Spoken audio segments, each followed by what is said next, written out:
Hello everyone, I welcome you all at the YouTube channel Botany for All. In our today's video, I'm going to discuss about the cell signaling pathways.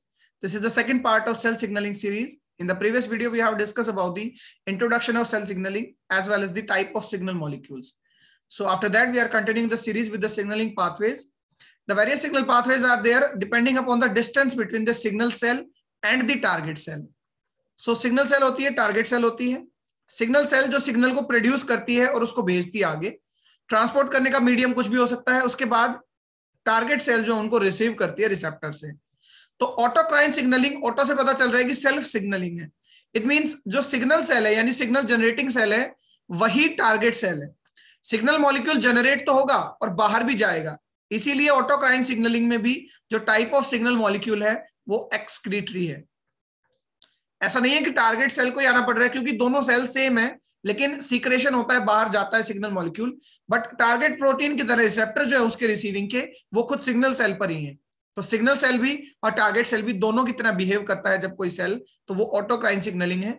Excreted जो आपका signal था उसको gain कर लेता है same cell, signal cell he.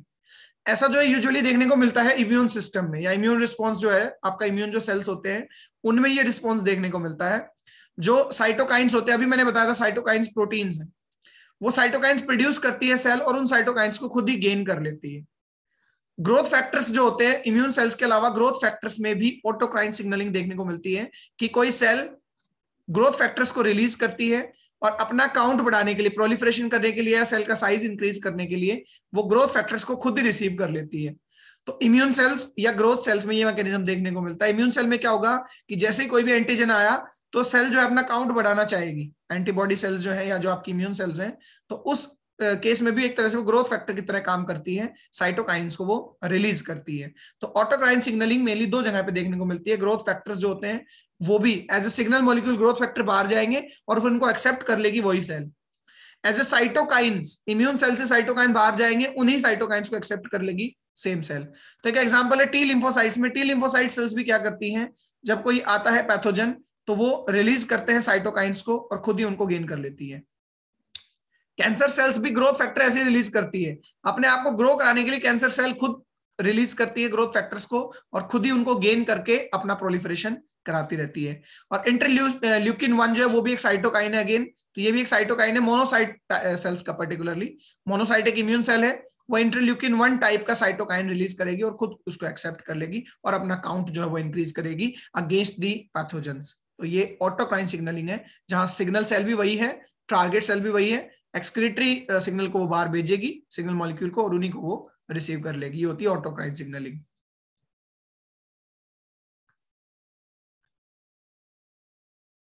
Next we will talk the paracrine signaling. देखिए paracrine signaling में short distance signaling भी हम इसे कहते हैं. जो सिग्नल और टारगेट सेल है, जो सिग्नल प्रोड्यूसिंग सेल है और टारगेट सेल है, वो बिल्कुल क्लोज प्रोक्सिमिटी पर प्रेजेंट होती है. इसका बेस्ट एग्जांपल न्यूरोट्रांसमीटर्स होते हैं कि एक न्यूरो सेल से दूसरे न्यूरो सेल में न्यूरोट्रांसमीटर जो है ट्रांसफर हो रहे हैं. इसके अलावा भी कुछ एग्जांपल है. तो यहाँ बेसिकली सिंपल डेफिनेशन है कि सिग्नल सेल और जो टारगेट सेल है उनके बीच में डिस्टेंस बहुत कम है, शॉर्ट डिस्टेंस है या क्लोज प्रोक्सिमिटी है. इसलिए इसको लोकल एक्शन भी कहते हैं कि लोकल है यानी बिल्कुल पड़ोसी सेल को जो है सिग्नल मॉलिक्यूल दिया जा रहा है. तो क्योंकि यहाँ पे सिग्नल मॉलिक्यूल तो जनरेट हो रहा है और वो बाहर जा रहा है, तो इसका मतलब सीक्रेटरी सिग्नल मॉलिक्यूल ही है, एक्स्ट्रा सेलुलर ही है. वहां बस टारगेट सेल सेम थी, जो मॉलिक्यूल था वो तो एक्स्ट्रा सेलुलर ही था. यहाँ सेल टाइप सेम भी हो सकती है और सेल टाइप वैरी भी कर सकती है. ये सिग्नल सेल और टारगेट सेल एक जैसे हो सकते हैं या ये अलग अलग हो सकते हैं. तो कुछ एग्जांपल है, जैसे रेटिनोइक एसिड एक जब सिग्नल मॉलिक्यूल होता है तो सिग्नल सेल से जाता है टारगेट सेल में, तो क्लोज प्रोक्सिमिटी पर जाता है. न्यूरोट्रांसमीटर्स, जैसा कि मैंने अभी स्टार्टिंग में बताया पैराक्राइन सिग्नलिंग में, न्यूरोट्रांसमीटर्स भी बिल्कुल क्लोज प्रोक्सिमिटी पर, सिनेप्स जो बनता है बिल्कुल पास पास प्रेजेंट होते हैं दोनों सेल. तो न्यूरोट्रांसमीटर्स भी पैराक्राइन सिग्नलिंग का एग्जांपल है. As a signal molecule neurotransmitters, और सिग्नलिंग कैसी है, पैराक्राइन. कुछ जो है हॉर्मोन्स भी है, जैसे एफिनेफ्रिन या नॉरेपिनेफ्रिन. ये एड्रिनल ग्लैंड से प्रोड्यूस होते हैं और ब्लड में होते हुए हार्ट तक पहुंचते हैं.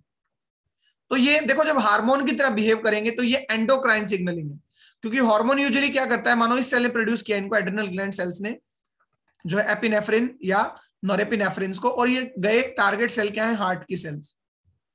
तो जब लॉन्ग डिस्टेंस पर ट्रांसपोर्ट होगा ना, लॉन्ग डिस्टेंस पर, वो हम बात करेंगे वो एंडोक्राइन ट्रांसपोर्ट है, ना कि वो पैराक्राइन. लेकिन एक एक्सेप्शन है कि नॉरेपाइनेफ्रिन जो है इनको कभी कभी ब्रेन सेल्स के न्यूरॉन्स प्रोड्यूस करते हैं, ब्रेन सेल नहीं, ब्रेन के न्यूरॉन्स जो है वो प्रोड्यूस करते हैं, तो एज ए न्यूरोट्रांसमीटर प्रोड्यूस करते हैं वहां पर। तो नॉरेपाइनेफ्रिन जो है वो हार्मोन की तरह जब एक्ट करेगा तो वो एंडोक्राइन सिग्नलिंग है, जब वो न्यूरोट्रांसमीटर्स की तरह एक्ट करेगा तब वो पैराक्राइन सिग्नलिंग है। और इसके अलावा एस्ट्रोजन हार्मोन, देखिए हार्मोन सारे के सारे एंडोक्राइन सिग्नलिंग में आते हैं ज्यादातर, लेकिन एस्ट्रोजन एक एक्सेप्शन है जो ओवेरी प्रोड्यूस करती है और वो शॉर्ट डिस्टेंस पर ही ट्रांसपोर्ट होता है ओवरी के सराउंडिंग सेल्स में। तो ये कुछ एग्जांपल थे, बेस्ट एग्जांपल है न्यूरोट्रांसमीटर्स पैराकाइन सिग्नलिंग का, क्लोज प्रॉक्सिमिटी पर सिग्नलिंग का। देखिए पैराकाइन सिग्नलिंग में अलग अलग रिसेप्टर या सिग्नलिंग मॉलिक्यूल्स के अकॉर्डिंग और सिमिलर स्ट्रक्चर्स के अकॉर्डिंग, मानो रिसेप्टर और सिग्नलिंग मॉलिक्यूल का जैसा बिहेवियर है ऐसा ही कहीं और बिहेवियर देखने को मिलता है किसी पाथवे में, तो उनको एक कॉमन फैमिली में रखा जाता है। तो टोटल 4 फैमिली है, इनको जब हम स्पेसिफिक सिग्नलिंग्स पढ़ेंगे या डेवलपमेंटल बायोलॉजी जब आप पढ़ेंगे जैसे ड्रोसोफिला में या एम्फीबियंस में, तो वहां पर ये आते हैं सेल सिग्नलिंग के पैराकाइन सिग्नलिंग के टाइप। तो 4 फैमिलीज हैं, fibroblast growth factor family FGF, fibroblast growth factor family. Hedgehog family है, ये भी ड्रोसोफिला में देखने को मिलती है। WNT फैमिली, ठीक है, ये भी जो है रिसेप्टर या सिग्नलिंग मॉलिक्यूल्स की फैमिली है जो पैराकाइन सिग्नलिंग में बेसिकली सेल सिग्नलिंग शो करती है। और TGF बीटा फैमिली, तो ये एपोप्टोसिस में भी देखने को मिलती है और डायोबायो में भी देखने को मिलती है।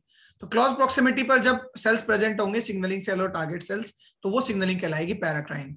जब डिस्टेंस लॉन्ग होगा, extra cellular signalling molecule generate किया गया, सिग्नल सेल ने टारगेट सेल को लिगेंड भेजा, लेकिन वो लॉन्ग डिस्टेंस पर है, तो उसे हम एंडोक्राइन सिग्नलिंग कहेंगे।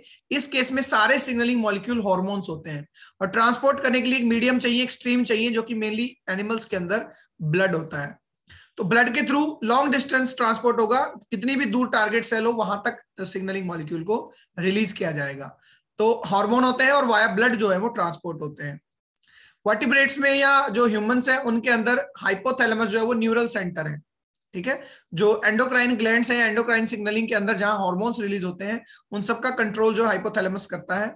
और कुछ ग्लैंड जैसे कि थायराइड ग्लैंड या एड्रिनल ग्लैंड जो है ये सीक्रेट करती हैं अलग अलग तरह के हार्मोन और फिर वो टारगेट लोकेशंस पर लॉन्ग डिस्टेंस ट्रांसपोर्ट में जाते हैं। सेक्स हार्मोन्स का भी लॉन्ग डिस्टेंस ट्रांसपोर्ट होता है, जैसे प्रोजेस्टेरोन या टेस्टोस्टेरोन का या गोनाडोट्रोपिन्स का भी। और पैनक्रियास ग्लैंड से जो इंसुलिन हार्मोन निकलता है वो भी ब्लड के थ्रू ही लॉन्ग डिस्टेंस पर ट्रांसपोर्ट होता है। तो ये एंडोक्राइन सिग्नलिंग है, वहां सिग्नलिंग मॉलिक्यूल जो है वो हार्मोन्स है और सिग्नलिंग सेल जो है वो कोई भी एंडोक्राइन सेल है और टारगेट सेल जो है वो कोई भी सेल हो सकती है जहां उस हार्मोन को रीच करना है। तो ये 3 सिग्नलिंग थी, ऑटोक्राइन, पैराक्राइन और एंडोक्राइन। इन तीनों में ही सिग्नलिंग मॉलिक्यूल बाहर रिलीज किया जाता है, यानी एक्स्ट्रा सेलुलर सिग्नलिंग मॉलिक्यूल है।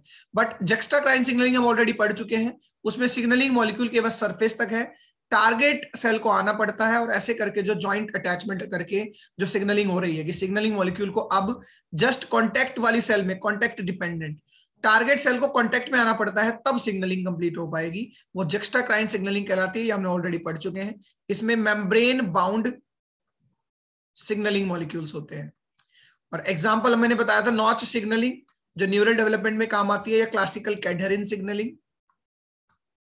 तो ये 4 तरह की सिग्नलिंग पाथवेज हैं, ऑटोक्राइन, पैराक्राइन, एंडोक्राइन और जक्स्टाक्राइन। मोस्ट सिंपली क्वेश्चंस अगर आते हैं तो डिस्टेंस पर पूछे जा सकते हैं कि एंडोक्राइन में कितना डिस्टेंस है, लॉन्ग डिस्टेंस है या शॉर्ट डिस्टेंस है, या एग्जांपल्स पर आ सकते हैं कि किस तरह से इंसुलिन है वो कैसा ट्रांसपोर्ट करेगा, वो एंडोक्राइन करेगा। न्यूरोट्रांसमीटर्स मेनली क्लोज प्रॉक्सिमिटी से ही करेंगे। इम्यून सेल सभी में लाई कर सकती हैं, इम्यून सेल यूजुअली जो है पैराक्राइन में भी लाई करती हैं और नॉट इन द पैराक्राइन। अगर 2 की बात करें मेनली, तो एक तो ऑटोक्राइन में और दूसरा जक्स्टाक्राइन में। इम्यून सेल्स का जो सिग्नलिंग मैकेनिज्म है वो इन 2 पाथवे से हो सकता है। तो ये 4 सिग्नलिंग पाथवे थे which are very important in the cell signaling. In the next part we will discuss about the receptors. अब हम रिसेप्टर्स के बारे में बात करेंगे जो इंट्रासेलुलर हो सकते हैं सेल के अंदर, या वो सेल के सरफेस पर हो सकते हैं। So this is all about for today in the cell signaling series. In the next we will discuss about the receptors. Thank you very much. Have a nice day.